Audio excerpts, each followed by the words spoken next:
Hey, what's up guys? Today I'm doing a review on the Yibuko Fightwear Performance Pro Boxing Gloves. So check it out.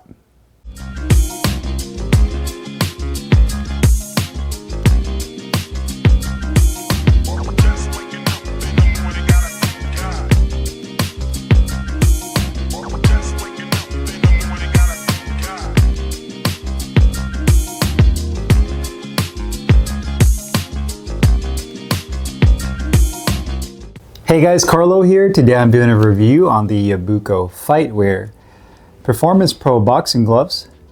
I got mine in the black and white colorway. 16 ounces. It is a lace-up only model. You can get it anywhere between 10 to 16 ounces with one additional colorway in white. It's made of full genuine cowhide leather on the exterior of the glove with white stitching. It also has a tricot liner on the inside of the hand compartment, as well as injected molded foam over the knuckles that is firm in density. And I believe the gloves are manufactured in Pakistan. Now, from a sizing and profile standpoint, compared to other 16-ounce gloves, I'd say that these are a little bit more on the medium to compact side. Definitely has a shorter cuff and has more of a stockier build. Kind of reminds me of Thai style gloves. Not to say that these are Thai gloves, but in terms of the overall shape and width and height, that's what these gloves remind me of. The leather on here has more of a satin finish. You also have the Yibuko Fightwear logo on the back of the glove, which I like. It kind of gives me kind of that street look to it, with that kind of that cursive script. Kind of gives you more of like a graffiti, kind of an urban feel. So I think they did a good job with the actual font selection. Yibuko Fightwear. You also have the cloth patch on the back of the wrist support. It says Yibuko Fightwear in white.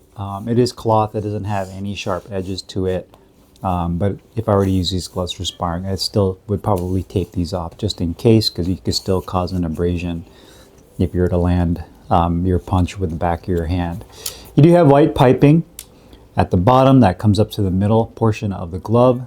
The inside of the liner, again, is a tricot smooth liner, which is one of my favorites. The only drawback to tricot, usually this type of material, is that it tends to soak up sweat. And if you're not maintaining your gloves regularly, it can start to get kind of funky and smelly. So really important. Pros and cons like anything else, right? Making sure you air your gloves out. Back of the wrist support, I'd say about an inch. You have a combination of softer foam that lines up against your skin and a more harder, dense, like EVA style foam on the inside. So about an inch on the back of the wrist. The inside of the wrist, you're looking at about 3/4, almost an inch of medium density foam that comes up to there, as well as on that side. You do have Yibuko, the logo right there at the bottom. On the outside wrist support, the inner thumb side wrist support, you do have the weight and 16 ounces in white. You do have these thicker laces with plastic tips at the end, although the laces are too short. I definitely feel like the laces on this glove, even when they're completely cinched up, are too short. I would say that they could be probably like another 6 inches longer to really wrap your hands and lock your wrist in with the glove. So definitely need longer laces. The other thing is, I'm not a big fan of these thicker style laces. For me, for boxing gloves, they don't really serve a purpose other than aesthetics. And the other issue I have with laces being that thick is that when you're going through the holes, it's just really hard to kind of pull through, because the holes are punched out the same size as other gloves, right? Just enough to where the plastic tips can go through, and then you could pull the lace through. The problem is when you have laces that are thick, it's like thick cut French fries compared to standard French fries. I know it's kind of a weird analogy, but that's whatever that popped in my head. But so it makes it a little bit harder to pull through on the holes, which again, to me, it doesn't really serve a purpose of having laces that thick. Something thinner would have worked perfectly fine in my opinion. Double stitching throughout. You also have that white stitching. You do have a good sized grip bar. It's nice and firm. And there is no ventilation anywhere on the palm or on the inner portion of the thumb. And you do have a leather attached thumb right there. So in terms of aesthetics, I think they did a pretty good job. I like the way the glove looks. It's not overly done. The logo looks clean and has a really simplistic look. You have the weight where it needs to be. The Yibuko down here. So in terms of look, I think they did a good job with that. Quality wise, they're decent. I feel like these gloves, probably like a step above like a standard kind of generic Pakistan made glove. And the first reason I say that is probably the most noticeable, and probably the one thing that I don't like in gloves is injected molded foam.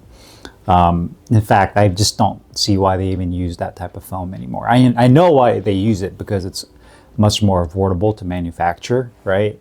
So you see a lot of brands like Ringside and other brands as well that use it in their really entry-level gloves for people that are just starting off in boxing and have really no clue what they're buying, so they just get themselves a cheap pair of gloves.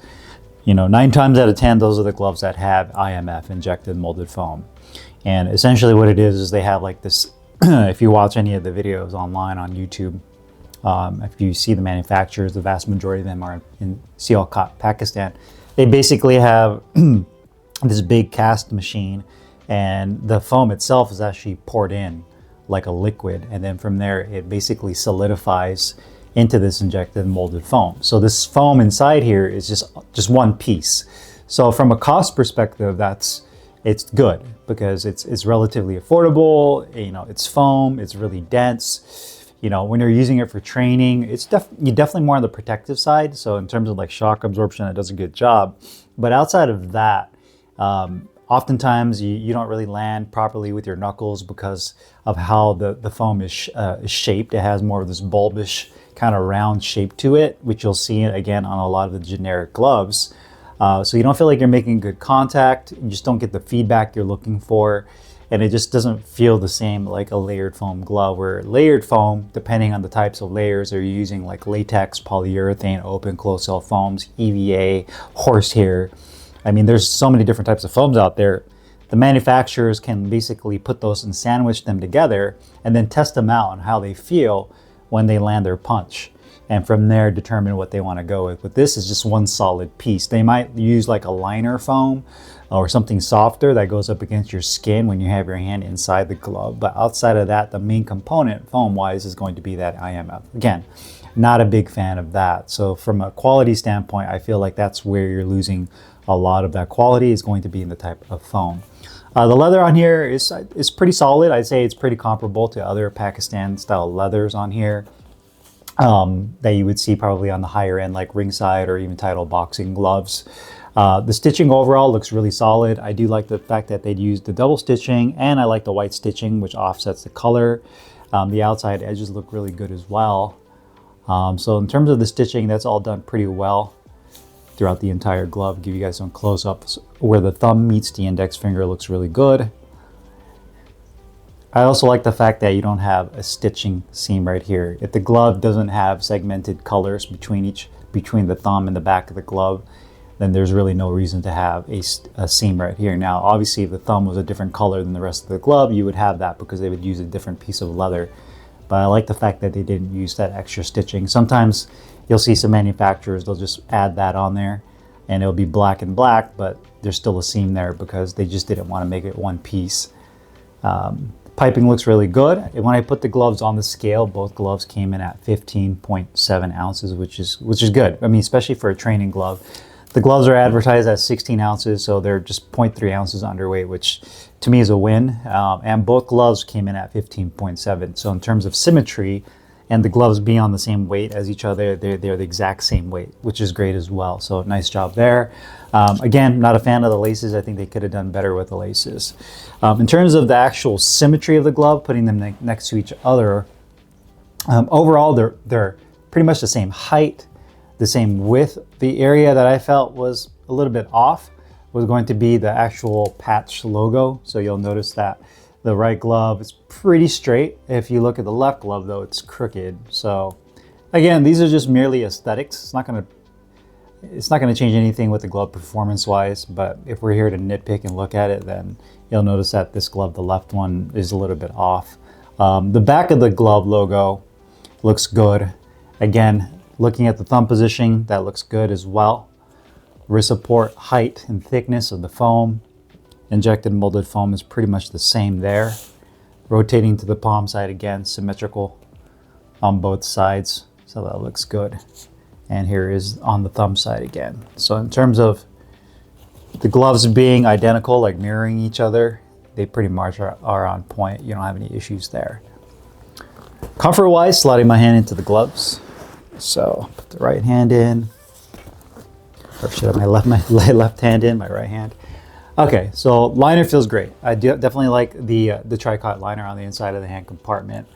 The thumbs, position-wise, are good. The issue with the thumb is that they're too short, especially the left thumb. I feel like the left thumb on the inside, piping-wise, is a little bit tighter, but even when I make a fist, it doesn't pull down on the tip of the thumb very much. I just feel like the thumb is too short. And if you look at it, you probably can see it visually that it just seems like a short thumb from the outside looking in. But when you actually put your hand in there, it definitely feels too shallow. So to me, the thumb definitely needs to have a bigger base where the piping is at to allow your thumb to scoot in nicely. But you also need a thumb that's deeper and longer, in my opinion. The grip bar feels really good. Liner feels good. Finger compartment is nice and deep. You do have a second neoprene piece for the fingertip. So when you clamp down and make a fist, you can really get that grip on there. And the liner around the fingers feels good as well. And you don't have any excess material. Not too wide, not too narrow. So I feel like you don't have to worry about your fingers crowding against each other. But the gloves are very stiff. And again, that goes back to my complaint about molded foam. That's about as far as I can open my hand right there, like with maximum effort. And again, that's because of just how stiff these gloves are. Of course, over time, you're gonna break these down and that foam will start to soften up. But they're definitely stiff gloves when you first get them, and it's gonna take time to really soften them up. So kind of goes back to my thoughts on injected molded foam and why I'm not a fan of it. Protection and performance wise, these are definitely more of a shock absorbent protective glove because of that molded foam. You know, you can really land with a lot of power in your shots and really feel that the molded foam does a good job of absorbing the brunt of the shot.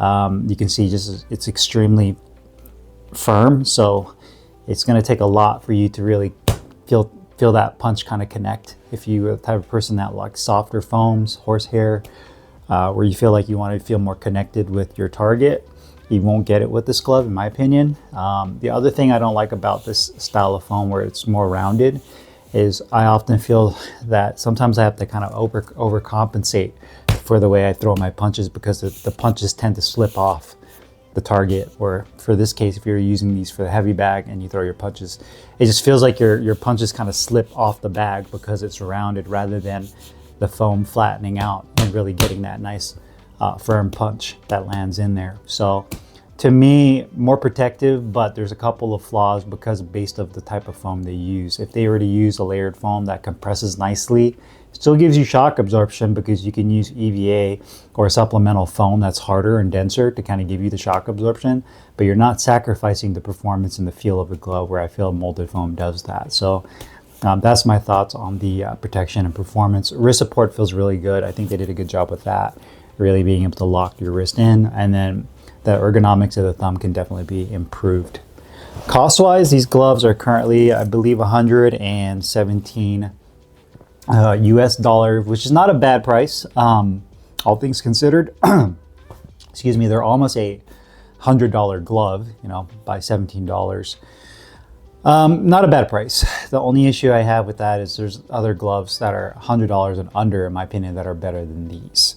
And I feel that they have the right idea. I think they just need to really refine this glove more. Use different foams, get a better thumb. Laces don't need to be as thick as they are and short. But they're right in the right path. There just needs to be some refinement with these gloves. So even at that price point, 117, I would not pay that price, just because I feel like there's so much more room for this brand to grow, especially with their gloves. One thing that's kind of an off topic when it comes to the Yibuko is they make some amazing shirts. So I know that's kind of off topic, but they have these amazing shirts. I want you guys to check them out when you guys go to their website or even their social media, their Instagram. They have these really dope shirts. They're basically like, they have Triple G, Pacquiao, Inoue. They have many others like Gervonta Davis, I believe. It's like a black shirt with their figure on it, but it looks really clean. So they have other gear on their website to make sure you guys check out. But in regards to the gloves, I definitely think there's room to grow and improve. A couple things that I would take care of. If you can keep it at that price point of 117 and kind of that range, I definitely think they would have a winner once they improve on all of those little factors that would make this glove better. So if you guys have any questions or comments, you guys know what to do. Put them down below. I'll put the link in the description box where you can find these Yibuko Fightwear Professional Pro Boxing Gloves. See you guys later. Peace.